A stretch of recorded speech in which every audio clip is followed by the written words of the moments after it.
Here's the answer to today's CenturyLink question of the day. If you didn't win, don't worry. We'll do it again on the next Morning Scramble. Patrick Neibauer, you are Friday's winner, the winner of our giveaway. You and a guest are going this Tuesday, September 27th, to Celebrity Theater to see Michael McDonald in Boggs Skaggs. So congratulations to you on that one. Right now, you know, we've been talking about recycling. We've been talking about this beautiful new set we have. Beautiful now, but let's go back to basics. How do you start a remodel project? Well, joining me today is Image Home Improvement, the Drywall Guy, Robbie Gower. Thanks for being with me. Thank you. So let's talk about this. Okay, let's take away all these pretty finishes, but what's behind all of this? Well, hopefully good drywall, but that's it. I mean, drywall. So what is drywall? Drywall is, well, the surface that you see outside of your decorations every day. It covers up all the plumbing, everything on your walls. Makes your house look like a livable space. Okay, so we have a picture here on the screen of someone performing drywall. What does it entail?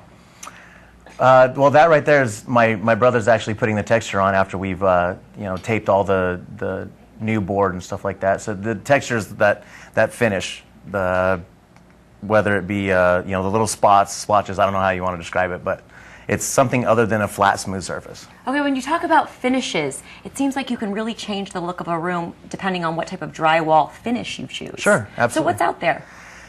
You know, there's several. Years ago, there was the splatter or knockdown, and those are sprayed-on finishes. Most of what's done now is a skip trowel finish, which is hand-applied, or Santa Fe, which is semi-smooth, and then, of course, you know, true smooth, which is just, you know, flat, nice, clean walls. So if you're wanting to hang wallpaper, we were talking about wallpaper a little bit earlier, and Danielle Jacques says it's very in now. Do you want to do a flat finish on your drywall? You do, yeah. If you don't have a flat finish on your wall, you're going to see that little bit of texture behind your wallpaper. Okay, and you guys do a lot of remodels. So as we're seeing here, you know, on the screen before, you go in and you help certain situations. One of our co-hosts here actually had a lot of water damage at his house recently. Does that affect the drywall? Oh yeah, most of the time. You know, drywall can only take so much moisture, but then it's ruined. You just pull it out, put in new. It's pretty simple. But does drywall work as an insulator?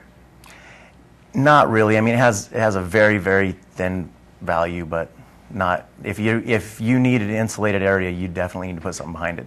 Okay, and you know, Robbie, one of the things I absolutely loved when I was looking at your website, first of all, I have to tell you, when I went to your About Us section of your website, I mean, this is truly a family business. It was Gower, Gower, Gower, Gower. It is. My dad started off on his own 20-some years ago, and then when my brother and I got out of high school, we both joined with him coming out of high school, and then my mom takes care of the office stuff and whatever. So it's anybody you see on site, anywhere you do is family.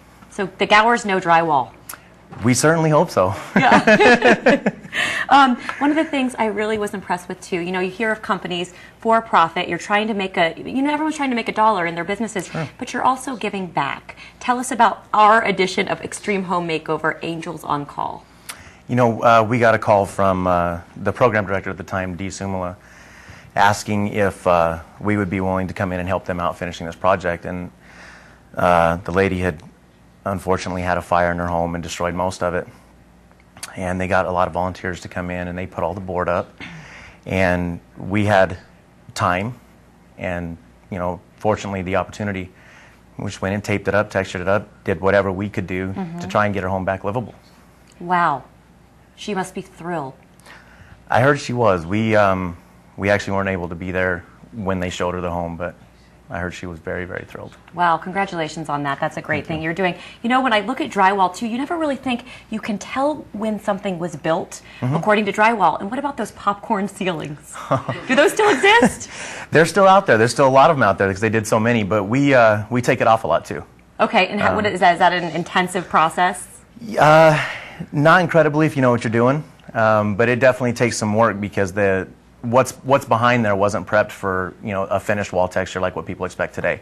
So there's a lot of touch up, and then we go back through and make sure that everything's still tight, you know, because the board has kind of sagged over the years.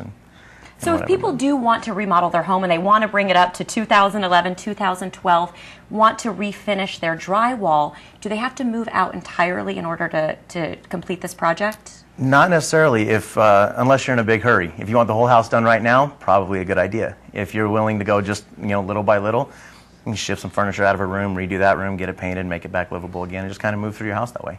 What's the most challenging project you've ever had to do just being in this business? Oh, goodness. You know, we've done so many remodels. Each one presents a little bit different challenge, but it's not very often you come into something you haven't seen before, so I really couldn't tell you what the most challenging was. In terms of expense, what are we looking at for cost for drywall now? You know, it depends on what you're doing. I mean, if you're doing just general remodels, you've got... It really varies. Do you charge by the foot? There's like popcorn ceiling removal. Typically, we charge X amount per foot, depending on how many rooms you're going to do and stuff like that.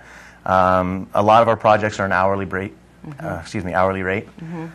So it really just depends on what you've got going on. And you guys are longtime Arizonans, and people really, when I was looking at the testimonials of people that have used you, I mean, they are saying, wow, these people are dependable, they're reliable. It's the only company that called me with a follow-up saying, how do you like your new drywall? And that means a lot to people because, as we know, good news travels fast, bad news travels faster. Absolutely. So people really like the drywall guys out there. Thanks for joining us today. Thank you.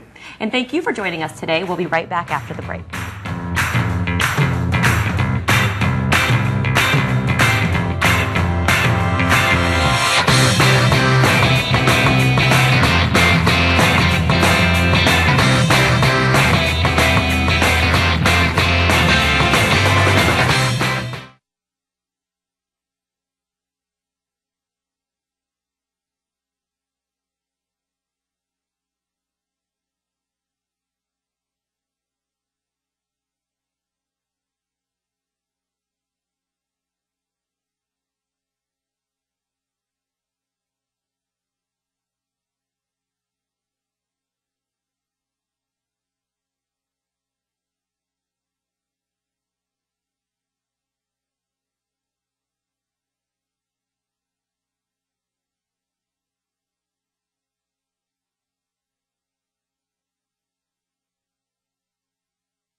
Oh, do you know what can happen today? Do you know what can happen today in baseball? The Diamondbacks can clinch the division championship if they beat San Francisco. Okay, all on the very first day of fall. Yeah. Oh, I'm just telling you right now that they came from nowhere. Everybody was talking about them being last, and tonight it can happen dramatically against San Francisco because that's their biggest rival. I mean, even I'm becoming interested in Arizona sports now. I am so excited. Well, that's why we do that regular feature, Yes. Angela, right? With Sports with Angela. But Kevin Tower called it last season. He said, just watch this year. Yes, He called absolutely. And, oh, yeah, well, I call one specific thing that's a big deal. Yeah. Yeah, the Money Minute. This is Ken Morgan of Money Radio 1510 with today's Money Minute. Blockbuster expected to announce today it will launch an online video service. The move could give dissatisfied Netflix customers another reason to jump ship. Blockbuster was bought out of bankruptcy court by Dish Network earlier this year. Moody's Investor Service has lowered the credit ratings of 8 Greek lenders, including the National Bank of Greece, the largest bank. All of the banks have been downgraded by 2 notches due to their exposure to Greek government bonds. Pepperidge Farm is recalling 13,000 cases of baked natural sesame sticks because the boxes may contain small pieces of wire. First Solar will not be getting a $1.9 billion loan guarantee from the U.S. Energy Department because it could not meet a September 30th deadline to finalize details. And Phoenix is the second hottest U.S. market for new car sales. Edmunds.com reports that only Atlanta had more year-over-year sales growth so far in 2011. I'm Ken Morgan of Money Radio 1510 with today's Money Minute.